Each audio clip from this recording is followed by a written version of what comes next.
Meskipun harus start dari posisi ke-6 setelah terkena penalti grid karena ganti gearbox, Max Verstappen kembali melakukan rutinitasnya dengan mengunci kemenangan ke-8-nya secara beruntun musim ini di GP Belgia. Itu juga memastikan Red Bull menyapu bersih semua kemenangan yang ada di paruh pertama musim 2023 berjalan.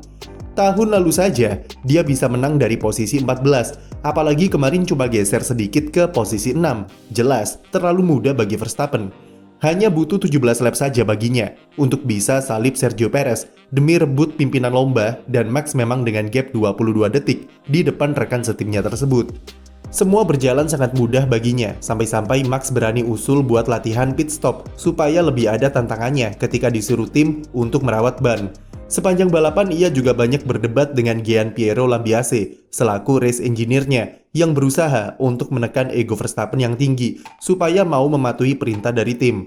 Sergio Perez lengkapi balapan sempurna Red Bull dengan membantunya finish di urutan 1 dan 2. Hasil yang sangat dibutuhkan oleh Checo untuk kembali mengamankan posisinya di klasemen dan menjauh dari kejaran Fernando Alonso serta Lewis Hamilton yang di race kemarin sama-sama kurang maksimal.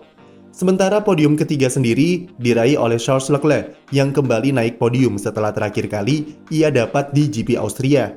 Leclerc sejatinya start dari pole position usai Max harus turun grid setelah kualifikasi. Namun apalah daya, Ferrari masih belum bisa menahan laju Red Bull yang memang terlalu superior bagi mereka. Leclerc sudah kehilangan posisi pertamanya sejak start karena disalip Perez di Camel Straight. Sejak itu praktis, pembalap Monaco itu hanya bermain aman dan tinggal menunggu giliran untuk disalip Verstappen, lalu kemudian berusaha untuk mengamankan podium ketiganya. Mayoritas balapannya dihabiskan untuk menjauh dari kejaran Lewis Hamilton. Apalagi sekitar 15 lap sebelum finish, Leclerc disuruh untuk menghemat bahan bakar dengan cara lifting and coasting. Beruntung, di 7 putaran terakhir, dia bisa kembali ke kecepatan normal dan kembali menjauh dari kejaran Hamilton. Hamilton sendiri yang sudah tahu jika ia tidak bisa mengejar Leclerc di depan, kemudian masuk pit untuk mencuri poin fastest lap dari Verstappen dan finish di posisi keempat. Dengan hasil tersebut, pembalap 7 kali juara dunia ini menipiskan jarak dengan Fernando Alonso di klasemen menjadi hanya 1 poin saja. Posisi Alonso di klasemen memang tidak berubah sejak awal musim sampai jeda musim panas berkat catatan podiumnya di 6 balapan pertama yang impresif. Namun seiring menurunnya performa Aston Martin, posisi Alonso mulai terancam dan di GP Belgia kemarin, dia cuma bisa finish di posisi kelima. Hasil yang sebenarnya tidak terlalu buruk, dan mengingat dia start dari posisi ke-9, maka bisa finish di top 5, jelas merupakan hasil yang bagus jika melihat performa mereka belakangan ini. Kondisi cuaca yang berubah-ubah di sirkuit Spa sepanjang akhir pekan membuat Aston Martin harus mengorbankan sesi kualifikasi dan sesi sprint race untuk bisa fokus total ke settingan mobil saat balapan.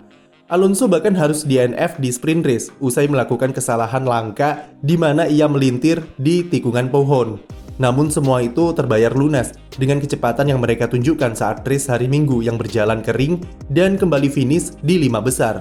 Sementara itu McLaren yang dalam 2 balapan sebelumnya tampil terengginas dengan meraih 2 podium secara beruntun harus dipaksa kembali membumi di GP Belgia kemarin. Sebelumnya Oscar Piastri harus kembali diberi apresiasi setinggi-tingginya dengan performa yang ia tampilkan saat sprint race. Dia start sprint dari posisi kedua dan hanya terpaut 0,011 detik dari Verstappen di sesi shootout. Ketika sprint dimulai dengan kondisi trek basah, Piastri memanfaatkan waktunya dengan masuk pit lebih awal untuk ganti ke ban inter ketimbang Verstappen yang memilih stay out dan masih memakai ban full wet. Hal itu kemudian membuatnya bisa meng-undercut pembalap Red Bull tersebut dan memimpin balapan untuk pertama kalinya di musim debutnya. Meskipun ujung-ujungnya Piastri bakal disalip juga setelah restart safety car, tapi tentunya ini adalah hasil yang sangat impresif bagi pembalap yang baru menjalani musim pertamanya di F1. Namun sayangnya, gacor saat sprint, Piastri harus rela alami nasib sial saat balapan. Ketika start, dia terjebak di sisi dalam tikungan pertama karena Carlos Sainz yang alami ban terkunci di depannya. Akibatnya adalah Piastri tidak memiliki ruang yang cukup di sisi dalam dan menyerempet tembok serta mobil Sainz.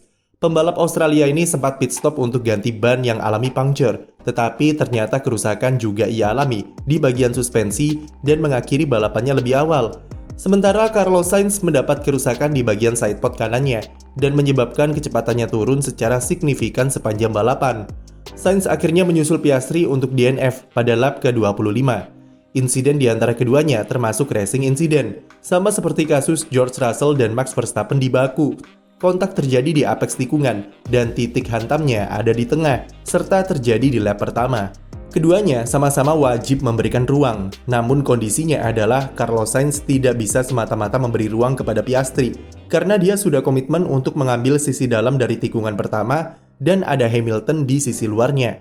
Sementara Piastri juga bisa dibilang lumayan oportunis dengan nekat melakukan manuver di sisi dalam dan mepet tembok. Padahal, dia sudah tahu jika Sainz lah yang mengambil tikungan tersebut. Akibatnya mereka berdua gagal finish dan sama-sama mengacaukan balapannya masing-masing. Praktis, McLaren hanya bisa mengandalkan Lando Norris sepanjang race, di mana mereka sempat kesulitan di fase awal. Start memakai medium ternyata bukan ide yang bagus dari McLaren, karena ban itu tidak bekerja dengan baik di MCL60. Apalagi McLaren sengaja men-setting mobil mereka dengan downforce yang lebih besar supaya maksimal di dalam kondisi hujan. Akibatnya adalah Norris menjadi makanan empuk di lurusan dan disalip oleh banyak pembalap lain di awal balapan.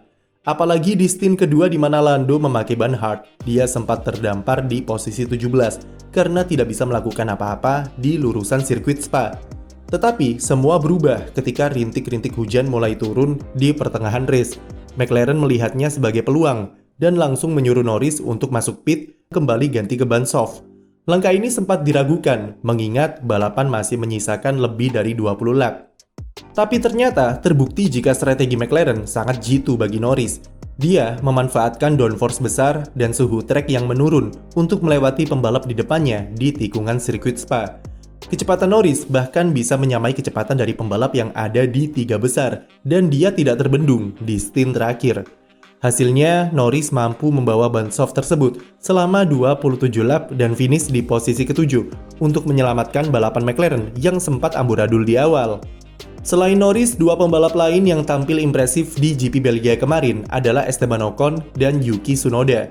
Kedua pembalap tersebut start dari luar urutan 10 besar dan sukses membawa pulang poin di akhir race. Ocon memanfaatkan update floor yang terpasang di mobil Alpine untuk bisa membuat manuver-manuver overtaking yang berani, efektif, dan jitu. Dia finish di urutan ke-8 untuk mengkoleksi 4 poin bagi timnya. Jadi kalau di total, dari GP Belgia ini, Alpine berhasil menambah 10 poin dari konstruktor, jika ditambah dengan Pierre Gasly yang finish di urutan ketiga saat sprint race. Hasil yang cukup oke dan penting untuk mengangkat moral tim yang sedang alami masa sulit pasca dirombak total. Kemudian Yuki Tsunoda, akhirnya dia kembali meraih poin setelah terakhir ia dapat di GP Baku. Tsunoda sepanjang balapan memang tampil menggila dan dia sempat menghuni 6 besar di fase awal balapan. Pembalap Jepang itu finish di posisi 10 dan andaikan saja masih ada satu lap tambahan lagi, maka harusnya dia bisa menyalip Lance Stroll yang cuma sepersekian detik di depannya. Hasil kemarin juga krusial baginya karena mampu kalahkan Daniel Ricciardo yang di kualifikasi saja ia gagal lolos dari Q1 karena track limit. Tim yang kami agak sayangkan karena gagal perform di GP Belgia adalah Williams. Sirkuit Spa seharusnya jadi salah satu trek di mana Alex Albon bisa mencuri setidaknya 1 atau 2 poin, mengingat mobilnya yang licin di lurusan serta tikungan cepat. Namun karena sesi latihan bebas dan sprint yang basah diguyur hujan, membuat Williams tidak bisa memaksimalkan settingan mobil mereka untuk trek kering di hari Minggu.